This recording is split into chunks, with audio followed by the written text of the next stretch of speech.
Whereas Malaysia is a multiracial and multi-religious country. So if the Hudud law were to be implemented, how should we do it?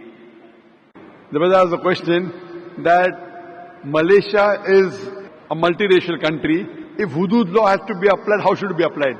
Brother, I don't know the constitution of Malaysia. I'm just a traveler. What Islam says, I can tell you. Malaysia, I'm not the right person to have asked. Quran says, Fas'alu ahli zikri in kuntum la ta'lamun. Ask the person who is expert. I'm not expert in Malaysian law. I have not studied the constitution of Malaysia. So I will not know what does Malaysia say. I can say, what does Quran say?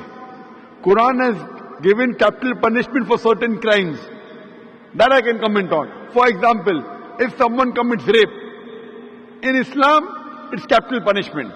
People may say, oh, capital punishment in this age of science and technology, Islam is a barbaric religion, merciless religion. I normally say, and I've asked this question to many non-Muslims, thousands of them. If God forbid, someone rapes your mother, and if the rapist is born in front of you, and if you are made the judge, what punishment will you give that rapist?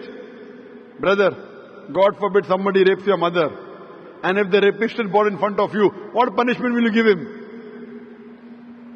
Brother? Capital punishment. Capital punishment, correct. So when I ask this question to non-Muslims, 100% gave the same reply. So when someone rapes your mother, you want to give capital punishment. When somebody rapes somebody else's mother, you say capital punishment is wrong. So in Islam, for certain crimes which involve fasad, corruption in the world, in this life, there is capital punishment. And I'm asking you the question, that before capital punishment, there's a rule called hijab in Islam, that the woman should be properly dressed up in hijab. The man, when he looks at a woman, he should lower his gaze. Surah Nur, chapter number 24, verse number 30 and 31. So in Islam, the woman should be dressed up modestly with hijab, and a man should lower his gaze. After that, if anyone rapes, capital punishment. I'm asking you the question today, you know America. People look up to America as the most advanced country in the world. Do you know the maximum rapes in any country in the world? It is USA, America. According to statistics of 1990 FBI report, every day on an average 1,756 rapes took place. According to statistics of 1996 US Department of Justice, every day 2,713 cases of rape took place. That means every 32 seconds, one rape is taking place. You know, we are in this auditorium for the past 3.5 hours. Already 350 rapes may have taken place in USA since the time we are here. Since the time we are here in this auditorium, 350 rapes may have taken place in USA. I'm asking you the question that if you implement the Islamic Sharia in USA, that every lady should wear the hijab, the man should lower his gaze. After that, anyone rapes a woman, capital punishment, death penalty. I'm asking you the question, will the rate of rape in America, USA, will it increase? Will it remain the same or will it decrease? Brother? Decrease. Decrease, correct. You implement the Sharia, you get results.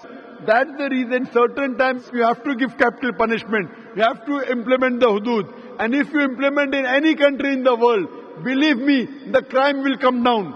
That's the reason I say Islam is the best way of life. That's the reason the least rate of rape in any country in the world is in Saudi Arabia where this law is practiced. I don't know what law is practiced in Malaysia. But if you implement this law in Malaysia also, inshallah the rate of rape will come down. Thank you.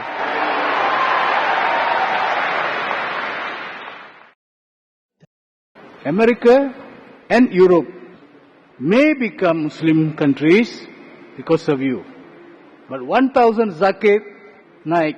Naik means up in Malay, no?